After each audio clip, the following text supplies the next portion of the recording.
Hi guys, welcome to How to Solution. In this video, I'm going to show you how to delete messages on Pinterest mobile application. It can be iPhone or Android. So first of all, we will go into the Pinterest mobile application and you will see here the interface of Pinterest. Okay, now just click over here message icon which is below down here. Click over here and just go to messages. Okay, now here you will see that there is a one message.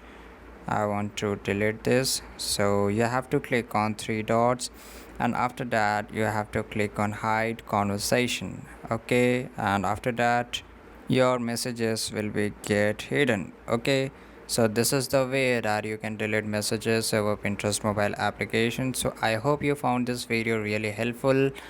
Don't forget to like this video and subscribe our channel, and don't forget to press the bell icon too. So I will see you in the next video. Till that time, see you, goodbye, take care.